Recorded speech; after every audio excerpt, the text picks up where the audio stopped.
আলাইকুম রহমতুল্লাহি ওয়া বারাকাতুহু। আমার নাম হচ্ছে মোহাম্মদ আব্দুল্লাহ। আমার পূর্ব নাম ছিল হচ্ছে ছোটন মুখার্জি। আমরা হচ্ছে ফ্যামিলির হচ্ছে চার ভাই এক বোন। বাবা হচ্ছে ব্রাহ্মণ। আমরা হচ্ছে মুখার্জি ফ্যামিলি। তো আমার বাবার নাম হচ্ছে দেবভূষণ মুখার্জি, মার নাম হচ্ছে মীরা মুখার্জি। আমরা চার চার ভাই। আমার বড় ভাইয়ের নাম হচ্ছে মিন্টু মুখার্জি, মেজো ভাইয়ের নাম হচ্ছে পিন্টু মুখার্জি, আর সেজো ভাইয়ের নাম হচ্ছে রাজীব মুখার্জি, আর আমার নাম হচ্ছে ছোটন মুখার্জি। আমার একটা বোন আছে, বড় বোন, ওর নাম হচ্ছে মুক্তা মুখার্জি।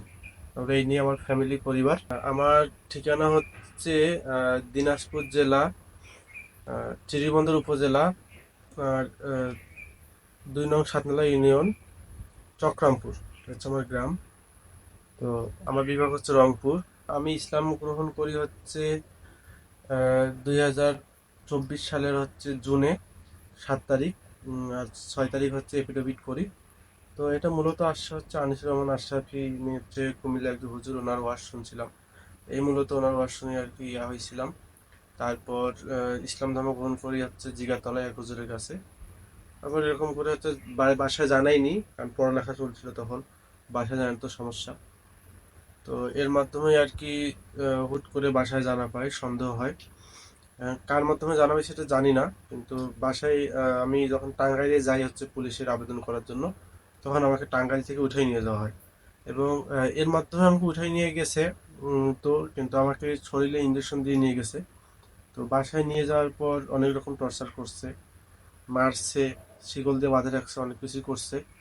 তো করার পর সেকেন্ড টাইম আমি যখন আবার একদম সাড়ে সাহায্যে আমি চলে আসি, তো সেকেন্ড টাইম হচ্ছে আবার তারা ফোন ট্র্যাকিং করে আমাকে হচ্ছে ঢাকা থেকে নিয়ে যায়। নিয়ে যাওয়ার পর তারা বিভিন্ন রকম পরিকল্পনা করে আমাকে হত্যা করার, এবং আমাকে ইন্ডিয়া পাঠাই দেওয়ার পরিকল্পনা করে। এবং এটা হচ্ছে সম্পূর্ণ হচ্ছে ইসকন সংঘ দ্বারা, কারণ ইসকন সংঘ তো এটা হচ্ছে আন্তর্জাতিক একটা পর্যায়ে বৃহৎ। তো এই সংঘ দ্বারা আর কি তারা সাহায্য নিছে, এটাই হচ্ছে কথা। আর হচ্ছে এই বাস্তবতায় আর কি এখন আমার জীবন পুরো হুমকিতে আছে, যেহেতু ওরা এখন আমাকে খোঁজাখুঁজি করতেছে, আমাকে ছাড়তে যাচ্ছে না। তো এই পর্যায়ে আমার করণীয় কি? এবং তাদের তাদের নামে আমি জিডিও করছি থানায়, কিন্তু তারা হচ্ছে বর্তমানে তাদের যে রূপ দেখতেছি, তো তারা আমাকে পেলে আর কি ছাড়বে না। তো তারা আমাকে হত্যার চেষ্টা করবে, এটা আমি তাদের তো আমার ফ্যামিলির মধ্যে আমার বাবা মা অনেক সহজ সরল। তো এর এর মধ্যে আমার যে ভাইগুলো আছে এরা একটু অনেক কঠোর। তারপর আমার চাচা যে আছে, ছোট চাচা, ইনি অনেক কঠোর। তো এরা হচ্ছে আমাকে বিভিন্ন সঙ্গ দিয়ে আর কি তারা জেলে আটকে রাখতে চায়, মেরে ফেলতে চায়। এবং একজন পুলিশের রেঞ্জার আছে, ইনি হচ্ছে একজন মজুমদার, মানে হিন্দু, ইনার সাহায্যে আর কি সবকিছু করতেছে। তো এখন কি করা দরকার এবং আমি কি করব, এটা হচ্ছে আমার বিষয়। এখন আমি তো আল্লাহর কাছে আসছি নিজ ইচ্ছায়, তো আমাকে কেউ জোর করেনি। এটা জোর করারও বিষয় না, এটা হচ্ছে আল্লাহর উপর থেকে হেদায়েত। সবাই হেদায়েত পায় না। কারণ আমি হেদায়েত পেয়েছি, আমার মতো আরো অনেকে হেদায়েত পেয়ে ইসলাম ধর্ম গ্রহণ করছে। তো আমি অনেক টর্চার সহ্য করছি। এর মাধ্যমে আমি সবকিছু ছেড়ে চলে আসছি। আমি তাদের প্রতি কোনো দাবি নাই যে আমাকে সম্পত্তি দিতে হবে, এটা দিতে হবে, আমি কোনো কিছু আমার দাবি নেই, তবুও তারা আমাকে ছাড়তে যাচ্ছে না। এবং বাংলাদেশের আইন অনুযায়ী বাংলাদেশের আইন অনুযায়ী হচ্ছে যে কোনো ধর্ম গ্রহণ করার অধিকার রাখে, এবং আমি সেটা বিবেচনা করেই রাখছি, ইসলাম ধর্ম গ্রহণ করছি। কিন্তু এখন বর্তমানে অধিকাংশ দেখা যায় যে আমরা ইসলাম ধর্ম গ্রহণ করার পরও আমাদের উপর যে টর্চার করে ফ্যামিলিগতভাবে, সেটার কোনো সমাধান আমরা পাই না। এবং কিছু কিছু মুসলিমও দেখা যায় এগুলোর মধ্যে জড়িত আছে। তো তাদের ব্যাপারটা হচ্ছে তারা কেন জড়িত আছে, তাদের ইমান কতটা শক্ত, এটা আমি জানি না।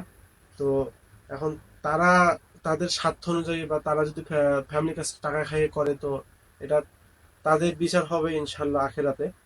তো এটাই হচ্ছে বিষয় যে এটা আমাদের হচ্ছে আমরা যারা নবমুসলিম বা আমরা যারা ইসলাম ধর্ম গ্রহণ করি, এটা আমাদের ক্ষেত্রে কষ্টকর বিষয় যে আমরা ইসলাম ধর্ম গ্রহণ করে আমরা একটা ইসলাম ধর্মের মধ্যে চলে আসি, কিন্তু ইসলাম ধর্মের কিছু কিছু ভাইরা তারা আমাদেরকে সাহায্য তো দূরের করেই না, বড় অপমান করে এবং বিভিন্ন ধরনের কথা শোনায়।